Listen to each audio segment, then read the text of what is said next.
I am Professor Hui-Rak Park, former Dean of the Graduate School of Politics and Leadership at Kookmin University, Seoul, South Korea. I have conducted research on North Korea's nuclear issue for many years and have recently published 14 English-language journal articles as well as 2 books in English. Through this channel, I will explain critical security issues using AI-based voice and images. Hey everyone, welcome back to the channel. Originally, we were going to do a deep dive this week into South Korea's minimum deterrent strategy against the North, but looking at how fast things are shifting globally, we had to pivot. There's a much more fundamental theory we need to talk about first. When you look at how Iran manages to hold its ground even under massive pressure from the US, one specific theory comes to mind. It's basically a high-stakes hostage situation called Triangle Second Strike Deterrence, or just Triangular Deterrence. Proposed by Robert Harkavy, this theory explains exactly why superpowers hesitate to pull the trigger on smaller nations. Think about Iran right now. The US has them boxed in with overwhelming force. Strategically, Iran's military options are limited. The US mainland is too far away, and even if they fire missiles at local US bases, they usually run right into a wall of high-tech missile defense.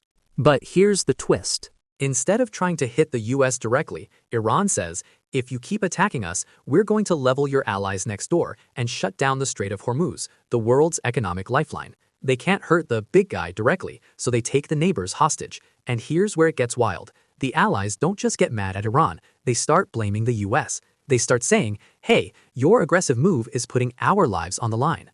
If oil prices skyrocket, the world doesn't blame the country being attacked. They blame the US for starting the fight. This is classic triangular deterrence without a single nuclear weapon involved. Academically speaking, this is a desperation move for smaller nuclear powers. There are 3 players in this game. Country A, the superpower with the massive arsenal, the aggressor. Country B, the smaller nuclear state, the defender.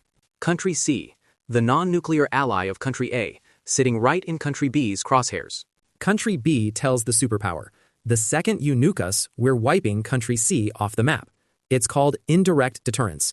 Israel actually used this against the Soviet Union during the Cold War to keep them at bay. Now, let's look at South Korea's situation. With North Korea's nukes getting more advanced, the Korean peninsula has become the textbook definition of this dangerous triangle. A is the USAA. B is North Korea. C is South Korea. If the US tries to take out the North, Kim Jong-un plays the soul in a sea of fire card. Even if the US mainland stays safe, they can't just watch their most vital ally get vaporized. So the US ends up forced into negotiations they don't want. We've essentially become a nuclear hostage. We've seen this before. Back in 1994, the Clinton administration was ready to precision bomb the Yongbyon nuclear facility. Ashton Carter, who later became Secretary of Defense, admitted they stopped because the math was terrifying. An attack would trigger a North Korean retaliation on the South, causing an estimated 490,000 casualties. The US couldn't live with that collateral damage, so they backed down. And remember, that was before North Korea had actual nukes.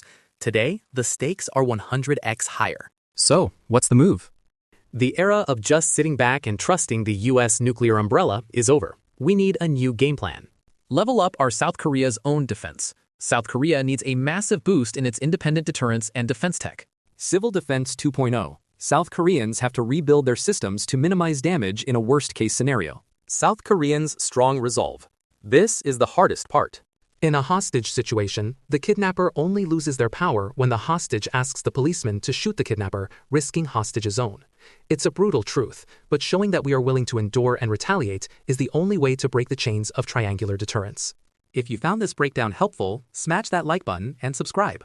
Next week, we're getting into the nitty-gritty of South Korea's specific strategy for survival. Thanks for watching, and I'll see you in the next one.